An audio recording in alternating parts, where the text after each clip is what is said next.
To jama'a assalamu alaikum, ni dai sunana Usaina. Yau zan faɗakar da ku akan wani bidiyo na wanda zan fara yi a game da lesbian. Kuma san me lesbian kuwa? Lesbian shine mace na neman mace, ko ba haka ba? Ya za a ku gane mata masu yin lesbian? Alamominsu shine ko zan ba ku bayani akan kaɗan daga ciki.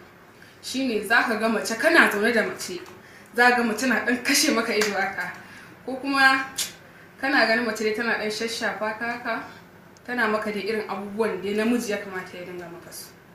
To ta nan za ka iya ka gane ɗan lesbian haka, ko kuma za ka ga mace ta nace a kanka ta sa sai an nemo mata nambar wata saboda tana son ta. Za ka ga mace ta saka zobe a wannan babban ɗan yatsan nata, ko a wannan, ko kuma ta saka can a ƙafa, ko kuma ta huda harshe, kun gane ko? Ko kuma ka ga mace tana so ta aure mace, har aure fa suke yi fa, ka gane? Jama'a, ko kun san yanzu rayuwarmu tana cikin hatsarin rayuwar 'yan mata?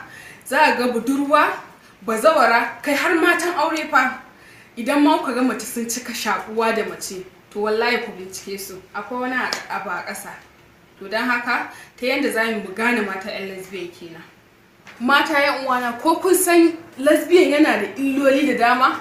Wallahi gwara ki je ki kwanta da namiji guda 100 da ki zo ki lesbian.